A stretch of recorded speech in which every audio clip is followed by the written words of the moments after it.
Je chauffe par là. Là, tu refroidis. Ça réchauffe un peu, là. Chez les Borains, comme le veut la tradition, lorsque des invités viennent passer le week-end, ils doivent découvrir par eux-mêmes la porte de leur chambre. Gagné! Bravo Gérard, t'as gagné le droit de dormir à la maison. Et oui, un passage secret dans une bibliothèque. Un gadget original, mais surtout, un rêve d'enfant pour son propriétaire. Tout gamin, j'ai visité un château en Angleterre qui était plein de passages secrets, des escaliers qui s'ouvraient et autres, et ça m'a toujours trotté dans la tête. J'achète beaucoup de livres, j'ai toujours besoin de rajouter des nouvelles bibliothèques, et utiliser maintenant les portes pour ranger des livres, ça peut être un plus. Une belle surprise pour les invités, mais qui peut engendrer une certaine suspicion. Il y a d'autres portes dérobées comme ça dans la maison. Et peut-être, il va falloir maintenant découvrir la salle de bain où est cachée la brosse à dents. Les passages secrets n'existent pas seulement dans les romans. Portes dérobées, tunnels secrets ou bibliothèques amovibles, certains particuliers en possèdent chez eux, que ce soit pour le fun ou pour protéger leurs biens. Si on ne les trouve pas facilement dans le commerce, on peut les confectionner soi-même ou les commander à des artisans spécialisés. Pour réaliser leurs passages secrets, les Borains, eux, ont fait appel à des menuisiers experts, les Dibon, père et fils. On a cette bibliothèque-là qui est une bibliothèque d'angle. Et aujourd'hui, des clients intéressés par l'installation d'une porte dérobée à leur domicile visitent leur atelier. Qu'est-ce qui est installé là pour l'ouverture? C'est un clou? En fait, non, c'est tout simplement une petite tige que vous remettez dans une petite entaille pour libérer le loquet. On peut très bien imaginer également un système à commande à distance.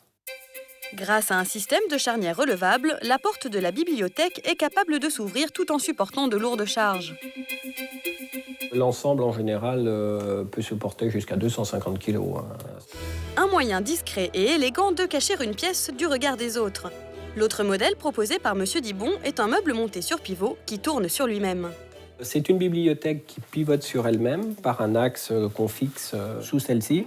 Donc quand elle est refermée, on n'imagine pas que derrière, il puisse y avoir une pièce.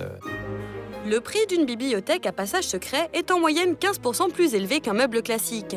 Un savoir-faire de maître inspiré des systèmes parfois très anciens, comme dans ce château situé au nord de Paris. Bienvenue au château de Condé. Emery de Rochefort est l'heureux propriétaire du château de Condé en Brie. Et ici, les visiteurs ne viennent pas seulement pour admirer les boiseries. Donc l'entrée des souterrains par ici.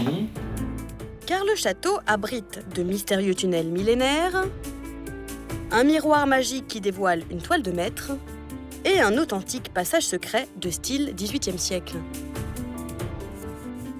Au XVIIIe siècle, c'est pas encore un passage secret. C'est un passage entre l'appartement du bibliothécaire, du précepteur et le cabinet de lecture. La dernière fois que ce passage est devenu secret et a servi, c'était durant la Seconde Guerre mondiale. Les meubles de valeur, les peintures de valeur avaient été mises en sécurité à l'étage durant l'occupation, et ainsi les Allemands qui ont occupé le château sont passés régulièrement dans ce cabinet de lecture sans soupçonner un seul instant qu'il existait à cet endroit ce fameux passage secret.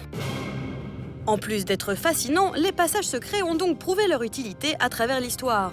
Mais au XXIe siècle, il existe une poignée d'irréductibles qui continuent d'inventer des mécanismes secrets. La dernière planche, après c'est fini. Du fond de son garage, Morgan réalise des coffres à ouverture secrète uniques en France. Mais aujourd'hui, grande première, il va installer son premier passage secret. Là, je suis en train de fabriquer une porte secrète, sans serrure, sans verrou, aucun système de fermeture apparent. L'inspiration, ça vient de tous les films que j'ai pu regarder dans mon enfance, tout ce qui est Indiana Jones, Benjamin Gate et tout ça.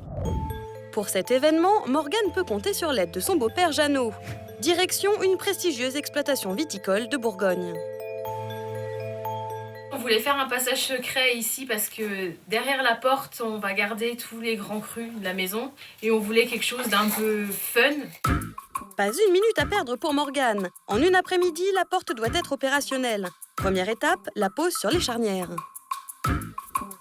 Voilà, nickel. Donc là, je peux plus l'ouvrir, c'est fermé.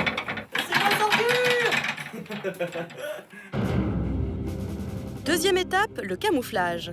Morgane et Jeannot teintent d'abord le bois d'une peinture vieillissante, puis fixent dessus un casier à vin qui, une fois rempli, cachera la porte. il faudra appuyer sur certaines bouteilles pour enclencher le mécanisme d'ouverture. On a besoin principalement de 3 bouteilles, hein, c'est les 3 bouteilles maîtresses. Une qui va être positionnée à cet endroit, qui va venir appuyer ici. Une qui va être positionnée à cet endroit, qui va appuyer ici.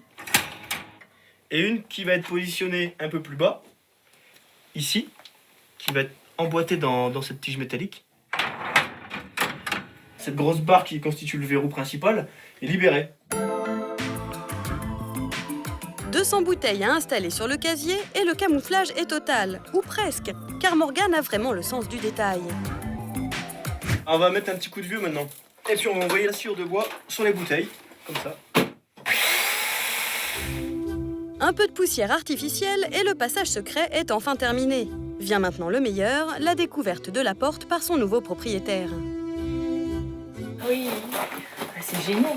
C'est tout à fait ce que j'avais imaginé. Bah, allez-y, Madame Ambroise, essayez de trouver le mécanisme qui ouvre cette porte. Allez-y. Je pense que je vais y être jusqu'à demain matin. Essai concluant, impossible pour sa cliente de trouver la solution. Il faut dire que Morgane a créé un mécanisme en 3 étapes. La première, c'est enfoncer cette bouteille. Ouais, Enfoncer cette bouteille, en deuxième. ouais. En troisième, enlever cette bouteille. Et on glisse la tige métallique vers la droite. Et là, la porte est ouverte. Un passage secret comme celui-ci, ça ne court pas les rues ni les maisons. Alors attention, il y a quand même des précautions à prendre. Le tout après, c'est quand on ferme d'oublier personne dedans, quoi. Voilà, faut faire attention.